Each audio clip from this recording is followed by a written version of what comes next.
وَلَقَدْ يَسَّرْنَا الْقُرْآنَ لِلذِّكْرِ فَهَلْ مِن مُّدَّكِرٍ۔ اور ہم نے قرآن کو سمجھنے کے لیے آسان کر دیا، تو کوئی ہے جو سوچے سمجھے۔ صوت القرآن، قرآن کی آواز۔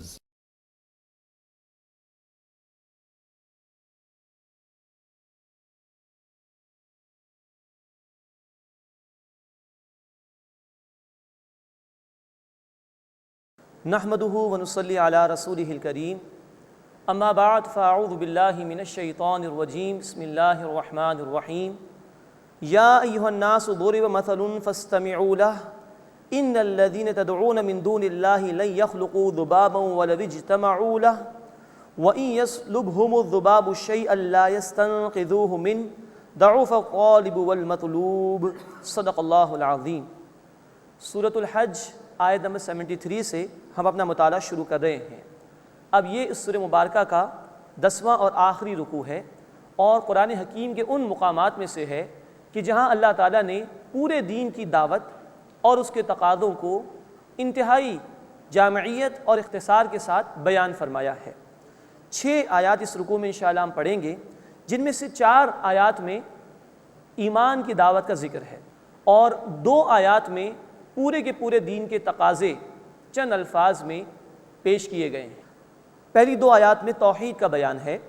فرمایا یا ایھا الناس، اے انسانوں، ضرب مثل فاستمعوا لہ، ایک مثال بیان کی جاتی ہے، اسے غور سے سنو۔ ان الذین تدعون من دون اللہ، بے شک جنہیں تم اللہ کے سوا پکارتے ہو، لن یخلقوا ذبابا ولو اجتمعوا لہ، وہ ایک مکھی بھی پیدا نہیں کر سکتے چاہے وہ اس کے لیے سب کے سب جمع ہو جائیں۔ وَإِن يَسْلُبْهُمُ الذُّبَابُ شَيْئًا لَا يَسْتَنقِذُوهُ مِنْهُ، اور اگر مکھی ان سے کچھ چھین لے تو وہ اسے چھڑا بھی نہیں سکتے۔ ضَعُفَ الطَّالِبُ وَالْمَطْلُوبُ، کمزور ہے چاہنے والا بھی اور جس کو چاہا گیا وہ بھی۔ یہ اللہ تعالیٰ نے مشرکین مکہ کے لیے بھی مثال بیان کی کہ جن بتوں کو تم پوج رہے ہو، یہ ایک مکھی بھی پیدا کرنے پر قادر نہیں، اور جو تم نذرانے ان پر چڑھاتے ہو، مکھی اس میں سے کچھ لے کر چلی جائے تو یہ واپس بھی نہیں لے سکتے ہیں۔ تو جو پکار رہا ہے ایسے معبودوں کو وہ بھی کمزور، اور جن جھوٹے معبودوں کو پکارا جا رہا ہے وہ بھی انتہائی کمزور ہے۔ تو یہ ان کی شرک کی اللہ تعالیٰ نے نفی فرمائی۔ نوٹ فرمائیے، اللہ علی کل شیء قدیر ہے۔ اللہ کو چھوڑ کر کسی کو بھی نفع نقصان کا مالک مانا جائے، اس کی کوئی حیثیت نہیں۔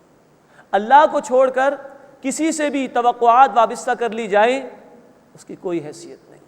بات صرف ان پتھر کے بتوں کی نہیں ہے، ہر اس شے کی ہے جس کو اللہ کے سوا اختیار کر لیا جائے اور اللہ کے سوا اس کو معبود بنا لیا جائے۔ فرمائے کہ جو پکارنے والے ہیں وہ بھی کمزور، اور جس کو پکارا جا رہا ہے وہ بھی کمزور ہے۔ مزید نوٹ فرمائیے، اس میں ایک اور بات یہ ہے سمجھنے کی کہ انسان کا آئیڈیل اور انسان کا نسب العین جتنا اونچا ہوگا اتنا ہی عمدہ کردار سامنے آئے گا، اور جتنا ہی اس کا آئیڈیل اور نسب العین پست اور نیچا ہوگا اتنی ہی اس کی گری ہوئی شخصیت ہمارے سامنے آئے گی۔ ایک وہ شخص ہے جس کو ذاتی مفادات ہی عزیز ہیں، بس یہی اس کا مقصد ہے، تو ایک بڑا گھٹیا کردار سامنے آئے گا جو لوگوں پر ظلم کرنے والا ہوگا، جو لوگوں کے ساتھ فراڈ کرنے والا ہوگا۔ لیکن اگر اس سے بڑا کردار ہو کہ نہیں، مجھے اپنی برادری کے لوگوں کے بھی حقوق کا خیال رکھنا ہے، تو ایک بہتر کردار سامنے آئے گا۔ اس سے بڑھ کر کوئی انسانی حقوق کی بات کرے تو اور عمدہ کردار سامنے آئے گا۔ سب سے بہترین کردار محمد کریم صلی اللہ علیہ وسلم کا، آپ کے پیش نظر اللہ کی رضا تھی۔ جب اللہ مقصود ہے تو اللہ کی مخلوق سے بھی محبت ہے، اور مخلوق کو ظلم و ستم سے نجات دلانے کا بھی فریضہ آپ نے انجام دیا۔ تو جتنا اونچا انسان کا آئیڈیل اور نسب العین ہوگا اتنا ہی عمدہ اس کا کردار سامنے آئے گا۔ ما قدر اللہ حق قدری ہی، انہوں نے اللہ کی قدر نہ پہچانی جیسا کہ اس کی قدر پہچاننے کا حق تھا۔ ان اللہ لقوی عزیز، بے شک اللہ قوت والا ہے، غالب ہے۔ یعنی انسان اللہ سے کم تر کسی شے پر اس لیے مطمئن ہو جاتا ہے کہ اس کو اللہ کی معرفت حاصل نہیں ہوتی، وہ اللہ کو پہچاننے کی کوشش نہیں کرتا، ورنہ جو اللہ کی معرفت حاصل کر لے وہ کسی اور کے اوپر راضی نہیں ہو سکتا، وہ کسی اور پر مطمئن نہیں ہو سکتا، اسی کہ اللہ ہی ہے جو علی کل شیء قدیر ہے، جو خالق ہے اور مالک ہے اور رازق ہے، اس کے سوا کہاں جا سکتا ہے انسان؟ تو یہ غلط فہمی ہوتی ہے اس وجہ سے کہ انسان کو اللہ کی صحیح طور پر معرفت حاصل نہیں ہوتی۔ اللہ واقعتاً ہمیں اپنے آپ کو پہچاننے کی، اللہ کی معرفت حاصل کرنے کی توفیق عطا فرمائے تاکہ ہم اسی کے ہو رہیں اور ہر قسم کے شرک سے اللہ تعالی ہماری حفاظت فرمائے۔ ان اللہ لقوی عزیز، بے شک اللہ تعالی قوت والا ہے، غالب ہے۔ اس کے بعد ایک آیت میں رسالت کے حوالے سے گفتگو آ رہی ہے۔ اللہ یصطفی من الملائکۃ رسلا ومن الناس، اللہ فرشتوں میں سے اور انسانوں میں سے پیغام پہنچانے والے رسول چن لیتا ہے۔ اب نوٹ فرمائیے، انسانوں میں سے رسول وہی ہیں جن کو ہم رسول کہتے ہیں، فرشتوں میں سے رسول یعنی پیغام پہنچانے والے جبریل امین ہیں علیہ السلام، تو اللہ کا پیغام جبریل امین تک، وہ فرشتوں میں سے رسول یعنی پیغام پہنچانے والے ہیں، اور فرشتے کے ذریعے سے رسولوں تک، اور آخری رسول محمد کریم صلی اللہ علیہ وسلم۔ اللہ یصطفی من الملائکۃ رسلا ومن الناس، اللہ فرشتوں میں سے اور انسانوں میں سے پیغام پہنچانے والے چن لیتا ہے۔ ان اللہ سمیع بصیر، بے شک اللہ تعالیٰ خوب سننے والا، خوب دیکھنے والا ہے۔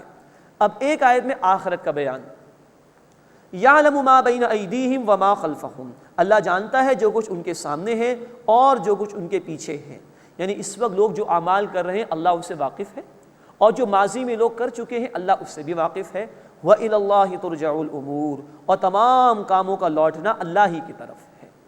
یہ چار آیات میں تین عقائد کا ذکر آ گیا، توحید، رسالت اور آخرت۔ یہ دعوت قرآن کی تمام انسانیت کے لیے، جو اس دعوت کو قبول کر لیں وہ امت مسلمہ میں، نبی کریم صلی اللہ علیہ وسلم کی امت میں شامل ہو جاتے ہیں، جو اس دعوت کو قبول کر لیں وہ اہل ایمان قرار پاتے ہیں، نبی صلی اللہ علیہ وسلم کی امت کا حصہ قرار پاتے ہیں۔ اس لیے اگلی آیت میں اب ان سے خطاب ہے جو اس دعوت کو قبول کر لیں، اور خطاب شروع ہو رہا ہے یا ایھا الذین آمنوا کے الفاظ میں۔ اب دو آیات میں دین کے حوالے سے چار تقاضوں کا بیان آ رہا ہے۔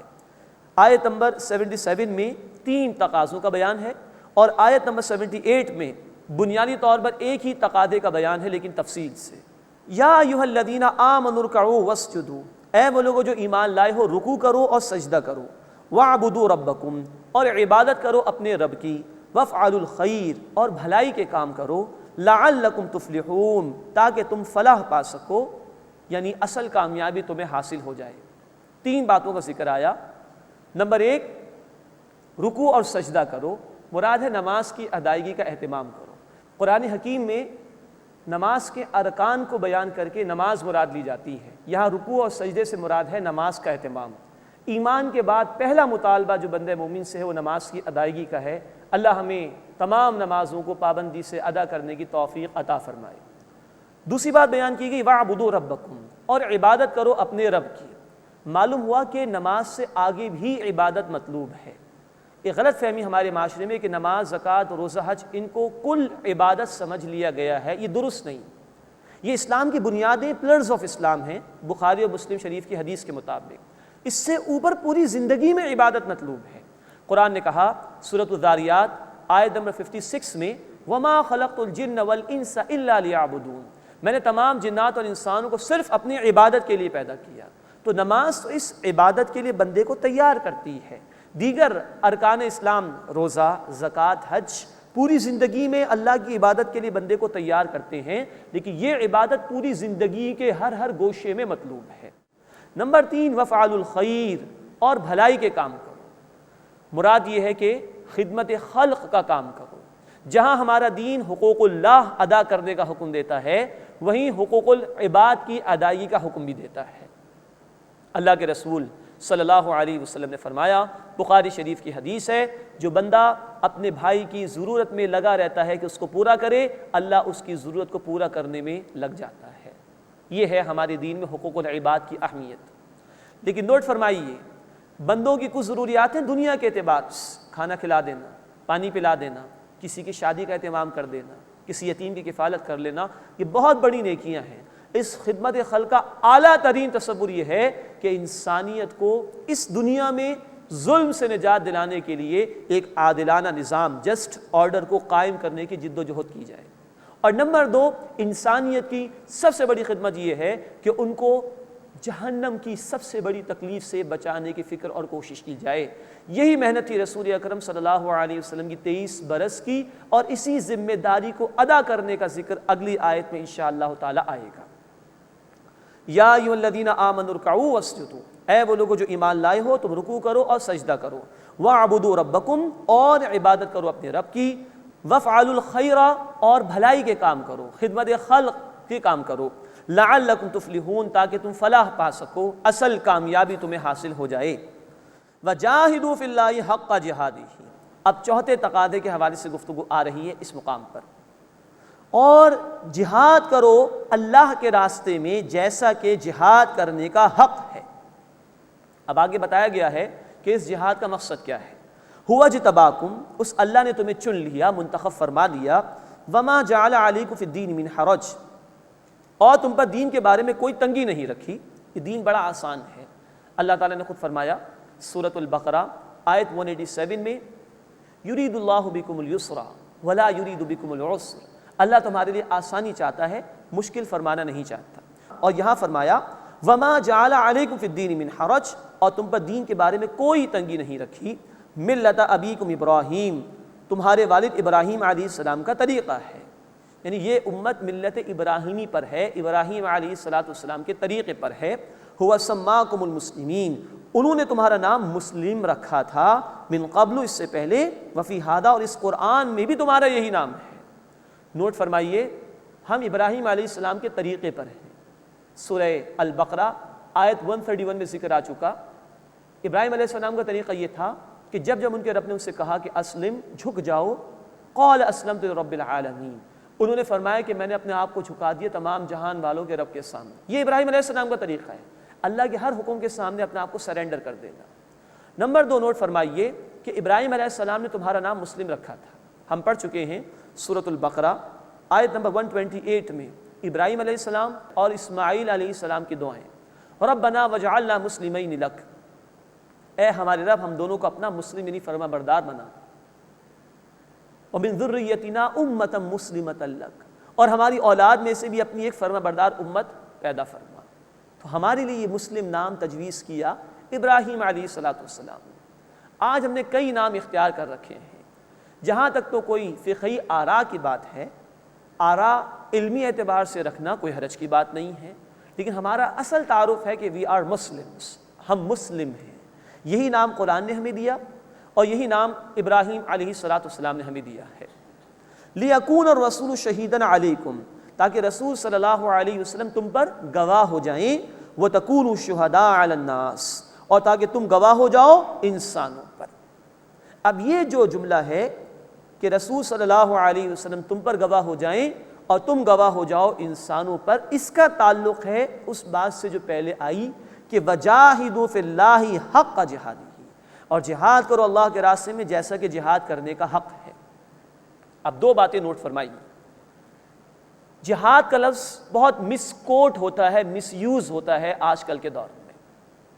جہاد کے معنی سمجھ لیے گئے جنگ کے، یہ بات غلط ہے۔ قرآن حکیم میں جنگ کے لیے قتال کا لفظ آیا ہے۔ سورۃ البقرہ آیت 193، سورۃ البقرہ آیت نمبر 216، سورۃ الانفال آیت نمبر 39، ان تمام مقامات پر قتال کا لفظ جنگ کے لیے آیا ہے۔ جہاد کا لفظ عام ہے، قتال کا لفظ خاص ہے۔ قتال کے معنی جنگ کے ہیں، جو کہ جہاد کے ایک مکمل پروسیس کا انتہائی مقام ہے۔ جہاد کے لغوی معنی کوشش کرنے کے، اسٹرگل کرنے کے، مشارکہ، ایک شخص بھی شرکت کر رہا ہے، دوسرا شخص بھی شرکت کر رہا ہے، یہ پارٹنرشپ ہوگی، مشارکہ۔ مکالمہ، ایک شخص ایک بات کہہ رہا ہے، دوسرا شخص دوسری بات کہہ رہا ہے، یہ ڈائلاگ ہے، مکالمہ۔ مجاہدہ، ایک شخص ایک کوشش کرے، دوسرا شخص دوسری کوشش کرے، یہ کوششوں کا ٹکراؤ، دس از کالڈ مجاہدہ۔ اس سے جہاد کا لفظ۔ ڈوئل ایکشن، ڈوئل اسٹرگل جسے کہا جاتا ہے، کوشش کرنا۔ جہاد کا آغاز ہوتا ہے نفس کے خلاف کوشش۔ نفس چاہتا ہے کہ انسان نافرمانی کرے، ہمیں کوشش کرنی ہے کہ ہم اللہ کی فرما برداری کریں۔ یہ ٹکراؤ شروع ہو گیا، یہ کوشش جہاد ہے۔ پھر یہ جہاد شیطان کے خلاف بھی ہے کہ ہم اس کے وار سے بچیں۔ یہ جہاد برے معاشرے کے خلاف بھی ہے کہ ہم اس کے برے اثر سے بچنے کے لیے کوشش کریں۔ تو نوٹ فرمائیے، اس جہاد کے لیولز ہیں۔ پہلا لیول ہے کوشش کرنے کا ذاتی زندگی میں اللہ کی عبادت کے لیے، اس میں نفس کے خلاف جہاد ہے، شیطان کے خلاف جہاد ہے، اور برے معاشرے کے خلاف جہاد ہے۔ یہ پہلا لیول ہے جہاد کا۔ مزید نوٹ فرمائیے، اللہ کے رسول صلی اللہ علیہ وسلم نے واضح فرمایا بخاری اور مسلم شریف کی حدیث میں کہ وہ کوشش، وہ جہاد جس کا مقصد اللہ کے کلمے کو بلند کرنا ہو، وہ جہاد فی سبیل اللہ ہوگا۔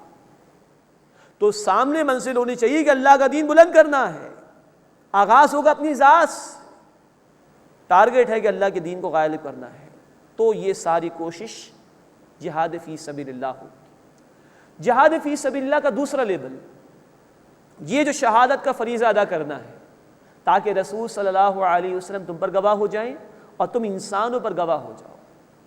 دوسرا لیول ہے انسانوں تک اللہ کا پیغام پہنچانا ہے، دعوت دینی ہے، محنت کرنی ہے۔ اس کے لیے اسٹرگل کی ضرورت ہے، اس کے لیے جہاد کی ضرورت ہے، اس کے لیے محنت کی ضرورت ہے۔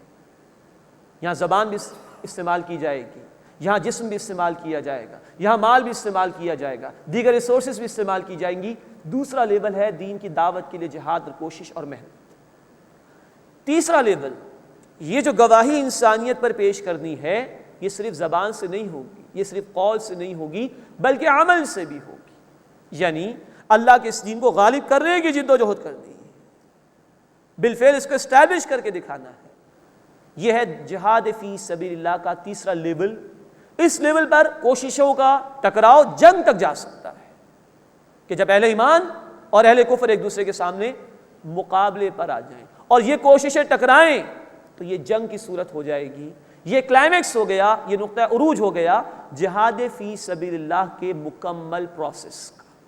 تو پہلے لیول پر ذاتی زندگی میں اللہ کی بندگی کے لیے کوشش، دوسرے لیول پر اللہ کے دین کو عام کرنے کے لیے اسٹرگل اور کوشش، اور تیسرے لیول پر اس گواہی کا تقاضا ہے کہ دین کو غالب کر کے دکھایا جائے، اس کے لیے اسٹرگل اور کوشش، جس میں وہ مقام بھی آتا ہے کہ جب ٹکراؤ ہوتا ہے حق اور باطل کی، ریسورسز کا اور فورسز کا، اس کو قتال کہا ہے، اس کو جنگ کہا ہے قرآن میں۔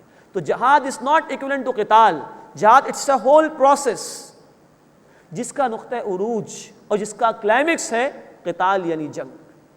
اور اس پروسیس کا مقصد اگر یہ ہو کہ اللہ کا دین غالب کرنا ہے تو اس پورے پروسیس کا نام جہاد فی سبیل اللہ ہے۔ اور یہاں کہا گیا وَجَاهِدُوا فِي اللَّهِ حَقَّ جِهَادِهِ، اور جہاد کرو اللہ کے راستے میں جیسا کہ جہاد کرنے کا حق ہے۔ اور اس کا ٹارگٹ کیا ہے، اس کا آبجیکٹیو کیا ہے؟ لِيَكُونَ الرَّسُولُ شَهِيدًا عَلَيْكُمْ، تاکہ رسول صلی اللہ علیہ وسلم تم پر اللہ کے دین کے گواہ ہو جائیں، وَتَكُونُوا شُهَدَاءَ عَلَى النَّاسِ، اور تم انسانوں پر دین کے گواہ ہو جاؤ۔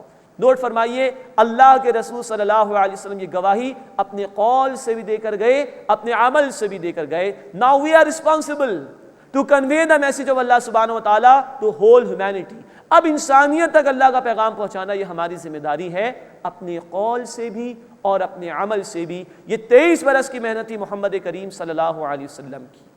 یہ ہے جو چوتھا تقاضا آ گیا، نماز قائم کرو، پوری زندگی میں بندگی کرو، خدمت خلق کے کام کرو، اور اب جہاد فی سبیل اللہ کرو۔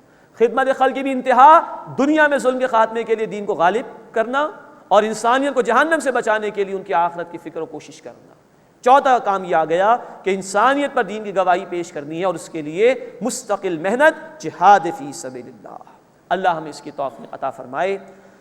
فاقیموا الصلاۃ، بس نماز قائم کرو، وآتوا الزکاۃ، اور زکوٰۃ ادا کرو، واعتصموا باللہ، اور اللہ کو مضبوطی سے تھام لو۔ اب یہ بہت بڑا پروسیس ہے، بہت بڑا پروجیکٹ ہے جو امت مسلمہ کو دیا گیا۔ ایک دم سے تو یہ کام نہیں ہوگا۔ اس کا اسٹارٹنگ پوائنٹ کیا ہے؟ نماز اور زکوٰۃ، یعنی پلرز آف اسلام۔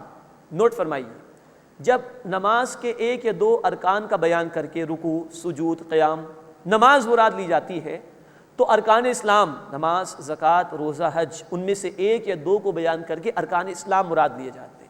یہ پلرز آف اسلام ہیں، اس پر عمارت کھڑی ہوگی تمہاری۔ دس از اسٹارٹنگ پوائنٹ۔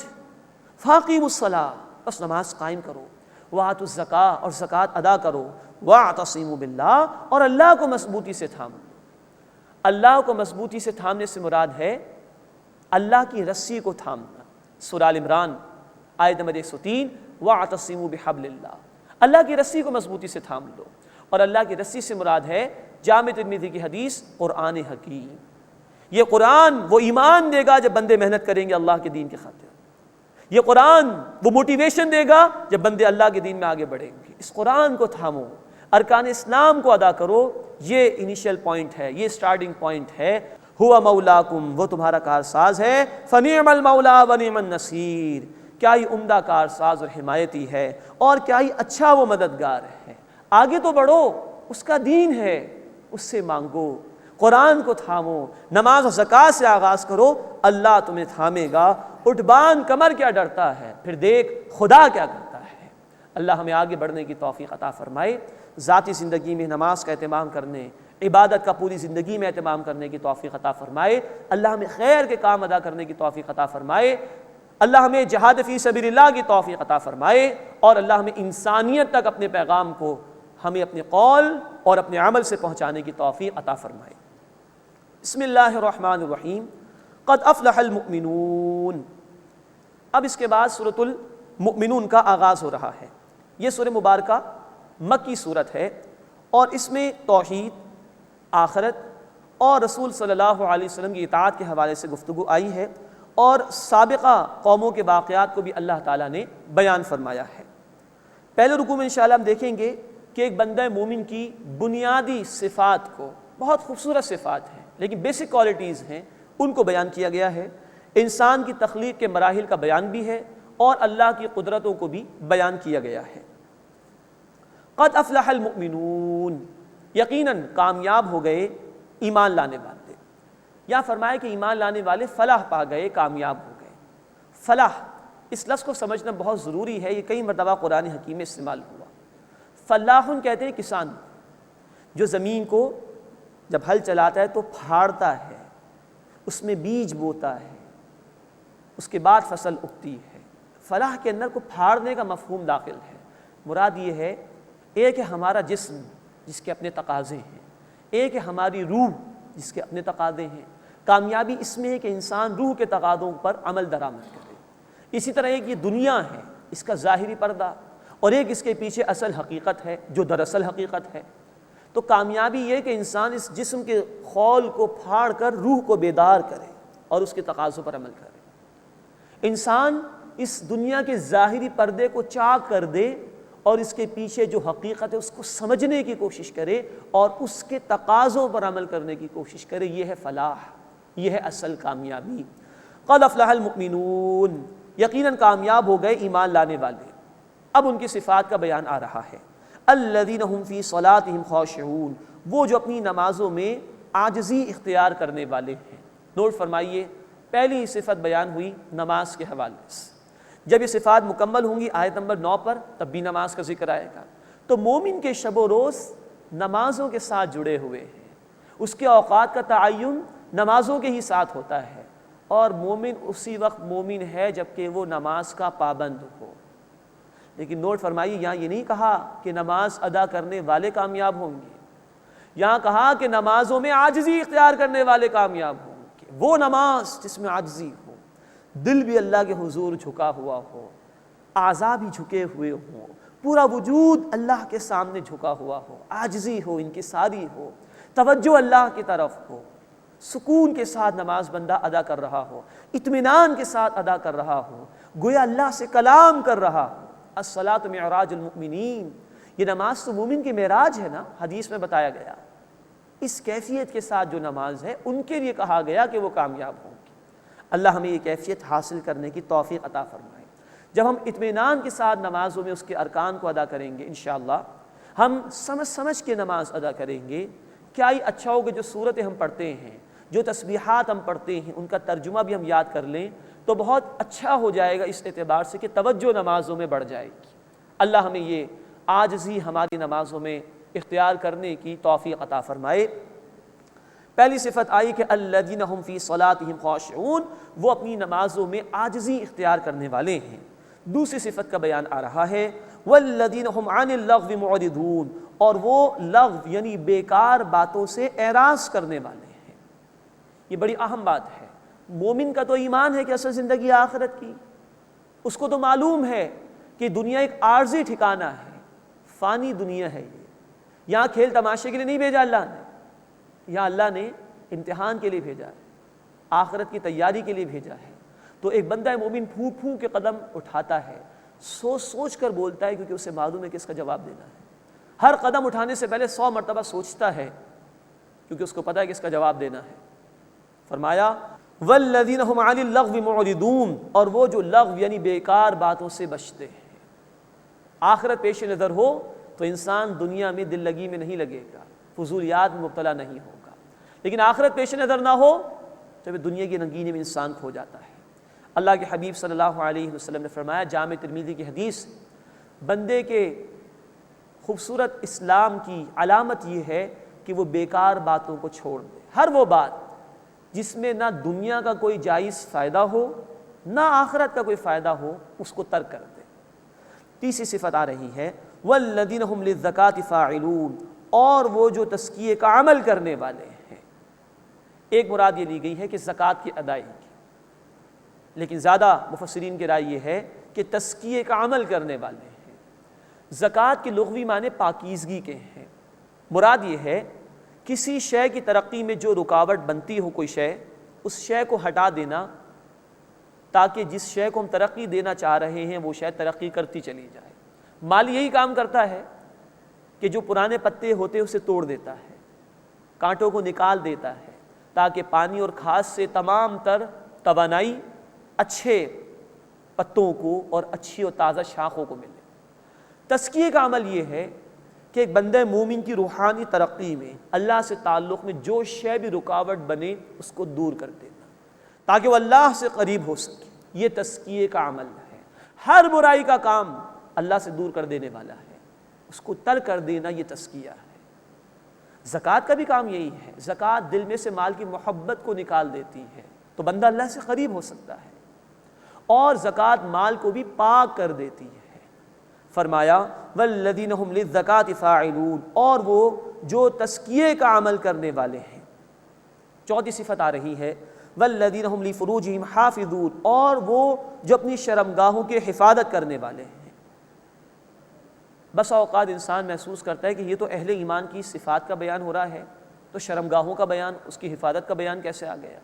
یہ دو اعتبارات سے۔ نمبر ایک، ستر کا اہتمام کرنا، یعنی جسم کا وہ حصہ جو ہر حال میں ڈھانکنا فرض ہے۔ مردوں کے لیے ناف سے لے کے گھٹنوں تک کا حصہ ڈھانکنا ہر حال میں فرض ہے، اور عورتوں کے لیے محرم مردوں کے سامنے وہ چہرہ کھلا رکھ سکتی ہیں، یہ ہاتھ کھول سکتی ہیں اور پیروں کے پنجے کھول سکتی ہیں، باقی جسم کو ڈھانکنا ہوگا، یہ ستر کہلاتا ہے۔ ہاں ایک عورت جب غیر محرم مردوں کے سامنے جائے تو پورے جسم پر کوئی بڑی چادر یا کوٹ وغیرہ ہو، چہرہ بھی چھپانا ہوگا، اس کو حجاب کہا جاتا ہے۔ یہ تفسیر انشاءاللہ تعالی آئے گی سورۃ الاحزاب۔ یہاں فرمایا کہ والذین هم لفروجہم حافظون، اور وہ جو اپنی شرمگاہوں کی حفاظت کرنے والے ہیں۔ تو ایک ہے ستر کا اہتمام، جسم کے پوشیدہ حصوں کو پوشیدہ ہی رکھنے کی کوشش کرنا۔ ایک ہے جنسی جذبے کو کنٹرول میں رکھنا، سیکس ڈسپلن کی بات ہو رہی۔ اس کے متعلق فرمایا الا علی ازواجہم او ما ملکت ایمانہم فانہم غیر ملومین، سوائے ان کی بیویاں یا وہ جو ان کی کنیزیں ہیں، بے شک ان پر کوئی ملامت نہیں۔ یعنی نکاح کا جائز بندھن دیا گیا ہے جنسی جذبے کی تکمیل کے لیے۔ دنیا کے بعض مذاہب میں اس جذبے کی تکمیل کو بہت گھٹیا سمجھا گیا، جیسے کہ عیسائیت۔ وہاں کوئی شادی شدہ ہے تو اگر پادری بن رہا ہے تو اس کو اپنی بیوی کو چھوڑنا ہوگا، اور اگر غیر شادی شدہ ہے اور پادری بن چکا تو شادی نہیں کر سکتا، معیوب سمجھا جاتا ہے۔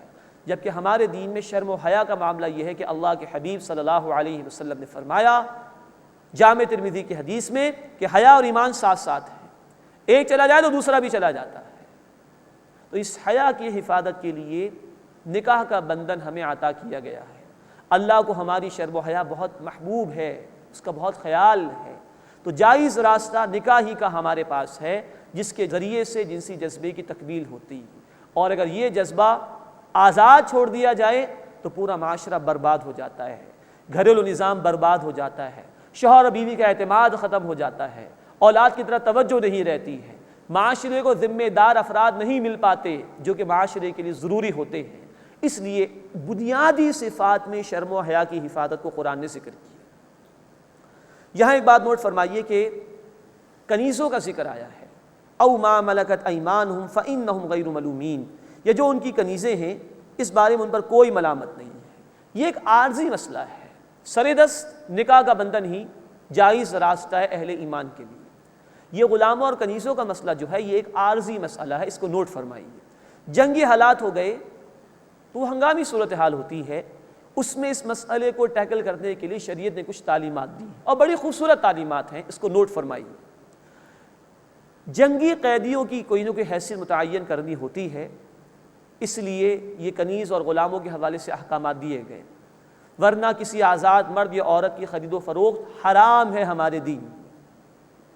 مزید نوٹ فرمائیے کہ جو میدان جنگ میں ہاتھ آئیں انہی کے لیے غلام یا کنیز بنائے جانے کا آپشن ہے، یہ نہیں کہ پوری آبادی کو غلام اور کنیز بنا لیا جائے، قطعاً نہیں۔ پھر جو ہاتھ آئے ہیں سورہ محمد صلی اللہ علیہ وسلم اس کی آیت نمبر 4 ہے کہ احسان کر کے چھوڑ سکتے ہیں، فدیہ لے کر چھوڑ سکتے ہیں۔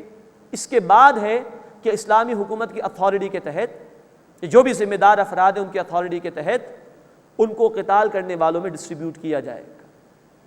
لیکن نوٹ فرمائیے کہ جن کے پاس غلام اور کنیز ہوں ان کو احکامات بھی دیے گئے ہیں، جو خود کھاؤ انہیں کھلاؤ، یہ ملازم کے لیے نہیں ہے، کنیز کے لیے، غلام کے لیے۔ جو خود پہنو انہیں پہناؤ۔ اللہ کے رسول صلی اللہ علیہ وسلم دنیا سے تشریف لے جا رہے تھے، آخری 2 وصیت ہے، الصلاۃ وما ملکت ایمانکم، نماز اور جو تمہارے زیر تحت یعنی غلام اور کنیز، اتنی تاکید کی گئی ہے۔ مزید نوٹ فرمائیے کہ اسلام نے جو اجازت دی ہے کنیزوں کے حوالے سے، تو جو مالک ہیں وہ کنیزوں سے چاہیں تو تعلق قائم کر سکتے ہیں بغیر نکاح کے، لیکن اگر مالک کی اجازت سے ایک کنیز کہیں اور نکاح کر لے، وہاں اس کو نکاح کرنا ہوگا، تو اب یہ مالک اس کنیز سے تعلق قائم نہیں کر سکتا۔ کسی مالک کے ہاں جو کنیز تھی اس سے اولاد ہو گئی، اب وہ اولاد دوسری جو اس کی آزاد عورت سے نکاح ہوا اور اس سے اولاد اس کے برابر ہے، اب اس کنیز کو کہیں نہیں ڈال سکتا، یہ کہیں فروغ بھی نہیں کر سکتا۔ یہ تعلیمات ہیں۔ مزید نوٹ کیجئے کہ شریعت نے یہ عارضی طور پر احکامات دیے تھے، یہ مسئلہ پیش آ گیا، اتنے سارے لوگ آگے کیا کریں، تو ان کو سوسائٹی میں اکوموڈیٹ کیا گیا ہے اور ان کی ضروریات کی کفالت کا حکم دیا گیا ہے۔ یہ زیادہ بہتر ہے اس سے کہ بہت سارے قیدی آئیں، ان کو جیلوں میں رکھا جائے، ان کو کھانا بھی دیا جائے اور لباس بھی دیا جائے اور ان کی حفاظت بھی کی جائے، اس کے مقابلے میں بہتر ہے کہ ان کو سوسائٹی میں اکوموڈیٹ کیا جائے۔ پھر ہر کنیز کو ایک ایک مرد کی سپورٹ مل جائے، یہ اس سے بہتر ہے کہ یہ عورتیں آزاد گھومیں مارکیٹ میں اور بدکاری کا دورہ ہو جائے معاشرے میں۔ جیسے رشیا برباد ہوا تھا تو سینٹرل ایشیا کی اسٹیٹ سے ہمارے ملک میں، پاکستان میں، دیگر علاقوں میں عورتیں گئیں اور جو بدکاری عام ہوئی ہے اس کا اندازہ نہیں کر سکتے۔ یہ اس سے بہتر ہے کہ ایک ایک کنیز کو، ایک ایک عورت کو سپورٹ مل جائے ایک مرد کی۔ مزید نوٹ فرمائیے کہ اسلام نے حالات جنگ میں پیدا ہو جانے والے ان حالات کو ٹیکل کرنے کے لیے عارضی حل دیا ہے اور غلاموں کو آزاد کرنے پر ثواب بیان کیا۔ کئی گناہ جو ہو جاتے ہیں اس کے کفارات میں غلام کو آزاد کرنے کا کفارہ بھی ہے۔ یہی وجہ ہے کہ رفتہ رفتہ اس دور میں ہی غلامی ختم ہو گئی، خلفائے راشدین کے دور میں۔ اسلام نے اس عارضی مسئلے کو ٹیکل کرنے کے لیے تعلیمات دی ہیں، نہ کہ اس کو پروموٹ کیا ہے۔ اگر معاذ اللہ پروموٹ کیا ہوتا تو آج مسلم دنیا میں کہیں غلام اور کنیز ہوتے، کہیں نہیں ہے۔ تو عارضی مسئلہ ہے۔ ہاں مستقبل میں جنگیں ہونے والی ہیں، احادیث میں ذکر ہے، تو اگر کبھی ایسا معاملہ پیش آئے گا تو ان تعلیمات کے مطابق عمل ہو جائے گا۔ ادروائز ایک ہی راستہ ہے نکاح کا جائز بندھن، جس کے ذریعے سے ایک مرد ایک عورت سے تعلق قائم کر کے جائز طریقے پر وہ اپنی خواہشات نفسانی کی تکمیل کر سکتے ہیں۔ یہ تعلیمات ہیں ہمارے دین کی، اس لیے ضروری ہیں کہ بعض لوگ ان پر اعتراضات کرتے ہیں، تفاصیل سامنے نہیں ہوتی تو خود بھی گمراہ ہوتے ہیں، دوسروں کو بھی گمراہ کرنے کی کوشش کرتے ہیں۔ تو یہ چوتھی صفت کا ذکر آیا، والذین هم لفروجہم حافظون، اور وہ جو اپنی شرمگاہوں کی حفاظت کرنے والے ہیں، الا علی ازواجہم او ما ملکت ایمانہم، مگر ان کی بیویاں یا وہ جو ان کی کنیزیں ہیں، فانہم غیر ملومین، بے شک ان پر اس بارے میں کوئی ملامت نہیں، فمن ابتغى وراء ذلک، بس جو اس کے علاوہ کوئی راستہ چاہے گا، فاولئک هم العادون، تو وہ لوگ حد سے بڑھنے والے ہیں، اس کے علاوہ کوئی اور راستہ حرام ہے ہمارے دین کے اندر۔ والذین هم لاماناتہم وعہدہم راعون، اور وہ لوگ جو اپنی امانتوں اور اپنے وعدوں کا لحاظ رکھنے والے ہیں۔ اب یہ پانچویں اور چھٹی صفت آ رہی ہے، اور بہت بنیادی صفات ہیں ایک بندہ مومن کے لیے۔ فرمایا کہ وہ اپنے وعدوں کو پورا کرتے ہیں اور اپنی امانتوں کا لحاظ رکھتے ہیں۔ یہی دو صفات ہے کہ جس سے کسی انسان کے کردار کا ہم ٹیسٹ لے سکتے ہیں کہ وہ کتنا صاحب کردار آدمی ہے، کتنا کردار اس کا عمدہ ہے۔ انہی حالات میں کہ جب کوئی معاہدہ ہوتا ہے، جب کوئی امانت کا معاملہ آتا ہے، تو پتہ چل جاتا ہے کہ انسان کتنا صاحب کردار اور کتنا صاحب ایمان ہے۔ نوٹ فرمائیے کہ امانت بڑا وسیع مفہوم ہے، چند روپوں کے رکھوائے جانے سے لے کر کوئی منصب کسی کے پاس، کوئی ذمہ داری کسی کے پاس، کسی کی رعایا ہے، کسی کی اولاد ہے، یہ سب کچھ امانت میں داخل ہے۔ اور اللہ کے حبیب صلی اللہ علیہ وسلم نے فرمایا، لا ایمان لمن لا امانت لہ، اس شخص کا کوئی ایمان نہیں جس میں امانت کی پاسداری نہیں۔ آپ غور فرمائیے کہ ہمارا دین کیا کہہ رہا ہے، ایمان کی نفی، جو اپنی امانت کو پورا نہیں کرتے۔ یہ برائی کتنی عام ہے آج ہمارے معاشرے، یہ بنیادی صفات ہے بندہ مومن کی، اس کے بغیر اس کی کردار کی تعمیر ہی شروع نہیں ہو سکتی ہے۔ اور فرمایا کہ وعہدہم راعون، اور وہ اپنے وعدوں کو پورا کرنے والے ہیں، اس کی رعایت رکھنے والے ہیں۔ وعدہ اللہ سے بھی ہوتا ہے اس کی اطاعت کا، وعدے بندوں سے بھی ہوتے ہیں، کچھ ان رائٹنگ ہوتے ہیں بزنس ایگریمنٹس جیسا کہ، کچھ امپلائیڈ ہیں، ماں باپ اولاد کی پرورش کریں گے، بتانے کی ضرورت نہیں، یہ امپلائیڈ ایگریمنٹ ہے، پڑوسی کا لحاظ رکھے گا، تو یہ بندوں سے بھی معاہدات ہیں۔ کچھ اپنے آپ سے بھی ہوتے ہیں کہ اللہ آئندہ یہ نافرمانی کا کام نہیں کروں گا، اللہ آئندہ یہ نیکی کا کام انشاءاللہ کروں گا۔ تو یہ سارے وعدے، بندہ مومن کی صفت یہ ہے کہ وہ ان وعدوں کو پورا کرتا ہے۔ بیہقی شریف میں حدیث اللہ کے رسول صلی اللہ علیہ وسلم نے فرمایا، لا دین لمن لا عہد لہ، اس شخص کا کوئی دین نہیں جو وعدے کو پورا نہیں کرتا۔ یہ ہے بنیادی صفات، والذین هم لاماناتہم وعہدہم راعون، اور وہ جو اپنی امانتوں اور اپنے وعدوں کی رعایت رکھتے ہیں، والذین هم علی صلواتہم یحافظون، اور وہ اپنی نمازوں کی حفاظت کرنے والے ہیں۔ دیکھیے آیت نمبر 2 سے یہ صفات شروع ہوئی تھی، نماز کا ذکر تھا، اب آیت نمبر 9 میں پھر نماز کا ذکر آ گیا، لیکن فرمایا کہ یحافظون، حفاظت کرنے والے ہیں، یعنی ان کے اوقات پر ادا کرتے ہیں، پابندی سے ادا کرتے ہیں، یعنی کہ جب دل چاہا کچھ ادا کر لیں، کچھ نہیں، پابندی سے وقت پر ادا کرتے ہیں، آداب کے ساتھ۔ پھر مردوں کے لیے جماعت کی پابندی لازم ہے تو جماعت کے ساتھ ادا کرتے ہیں، یہ ہے حفاظت نماز۔ یہ صفات جب مکمل ہوئی تو فرمایا اولئک ھم الوارثون، یہی لوگ وارث ہیں، الذین یرثون الفردوس، جو فردوس کے وارث ہوں گے، ہم فیہا خالدون، وہ اس میں ہمیشہ ہمیشہ رہیں گے۔ اندازہ کیجئے اللہ کہہ رہے ہیں وارث ہیں جنت کے، اور بخاری شریف کی حدیث ہے کہ فردوس جنت کا اعلیٰ ترین مقام ہے۔ جو یہ صفات اختیار کریں گے ان کو اللہ یہ مقام عطا فرمائے گا۔ اللہ ہمیں ان صفات کا مصداق بننے کی توفیق عطا فرمائے اور انہیں اختیار کرنے کی توفیق عطا فرمائے۔ مزید نوٹ فرمائیے کہ یہی صفات بیان ہوئی ہیں سورۃ المعارج آیت نمبر 19 سے لے کے آیت نمبر 35 تک۔ اس کے بعد اب پھر انسان کی تخلیق کے مراحل کا ذکر آ رہا ہے، کچھ ہم پڑھ چکے ہیں سورۃ الحج آیت نمبر 5 کی روشنی میں، وَلَقَدْ خَلَقْنَا الْإِنسَانَ مِنْ سُلَالَةٍ مِّن طِينٍ، اور بے شک ہم نے انسان کو مٹی کے جوہر سے پیدا کیا۔ اللہ نے خاص اہتمام سے آدم علیہ السلام کی تخلیق فرمائی۔ ثُمَّ جَعَلْنَاهُ نُطْفَةً فِي قَرَارٍ مَّكِينٍ، پھر ہم نے اسے مضبوط جگہ میں نطفہ ٹھہرا دیا، مراد ہے کہ رحم مادر، یوٹرس، جو کہ بیک مسل سے سپورٹڈ ہوتا ہے۔ بظاہر عورت کو اللہ نے کمزور پیدا کیا، لیکن یہاں فرمایا کہ مضبوط جگہ میں اس یوٹرس کو، رحم مادر کو بیک مسلز کے ذریعے سے اللہ نے سپورٹ دے کر مضبوط کیا ہے۔ ثم خلقنا النطفة علقة، پھر ہم نے نطفے کو علقہ بنایا، فخلقنا العلقة مضغة، پھر ہم نے علقہ کو مدغہ یعنی بوٹی بنایا، فخلقنا المدغۃ عظاما پھر ہم نے بوٹی سے ہڈیاں بنائیں، فکسونا العظام لحما پھر ہم نے ہڈیوں کو گوشت پہنایا، ثم انشأناہ خلقا آخر پھر ہم نے اسے ایک نئی تخلیق میں اٹھا کر کھڑا کر دیا، فتبارک اللہ احسن الخالقین بس اللہ بابرکت ہے بہترین پیدا فرمانے والا۔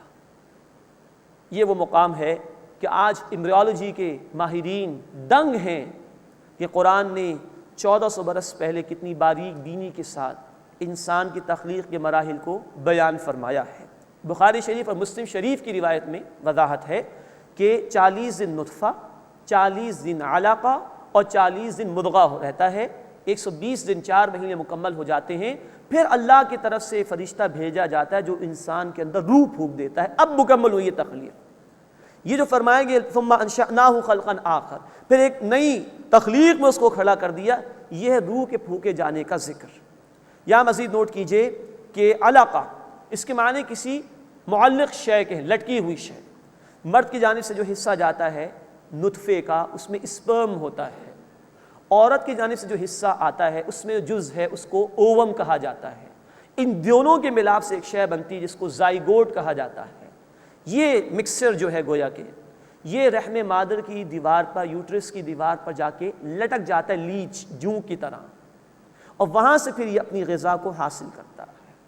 1400 برس پہلے کوئی دوربین بھی موجود نہیں تھی، قرآن بیان کر رہا ہے اس کو، یہ اللہ کا کلام ہے، اس میں کوئی شک نہیں ہے۔ فرمائے کہ فخلقنا المدغۃ عظاما پھر ہم نے بوٹی سے ہڈیاں بنائیں، فکسونا العظام لحما پھر ہم نے ہڈیوں کو گوشت پہنایا۔ سورہ حج آیت نمبر 5 کے مقابلے میں یہ کچھ تفصیل زیادہ ہے، باریک بینی کے ساتھ اللہ ایک ایک شے کو جانتا ہے۔ نوٹ فرمائیے کہ جب یہ تخلیق کا عمل جاری ہوتا ہے تو 7ویں ہفتے میں ہڈیاں بنتی ہیں اور 8ویں ہفتے میں گوشت چڑھنے کا عمل شروع ہوتا ہے، یہ آج سائنس بھی بتا رہی ہے، اللہ 1400 برس پہلے بیان کر رہے ہیں۔ ثم انشأناہ خلقا آخر پھر ہم نے اسے ایک نئی تخلیق میں اٹھا کر کھڑا کر دیا، فتبارک اللہ احسن الخالقین بس اللہ برکت والا ہے بہترین پیدا فرمانے والا۔ ثم انکم بعد ذلک لمیتون پھر بے شک اس کے بعد تم ضرور مرنے والے ہو۔ ثم انکم یوم القیامت تبعثون پھر یقیناً تم قیامت کے دن دوبارہ کھڑے کیے جاؤ گے۔ جو ان مراحل سے گزار رہا ہے وہ اس پر قادر ہے کہ دوبارہ تمہاری تخلیق فرمائے اور قیامت کے دن دوبارہ تمہیں کھڑا کر دے۔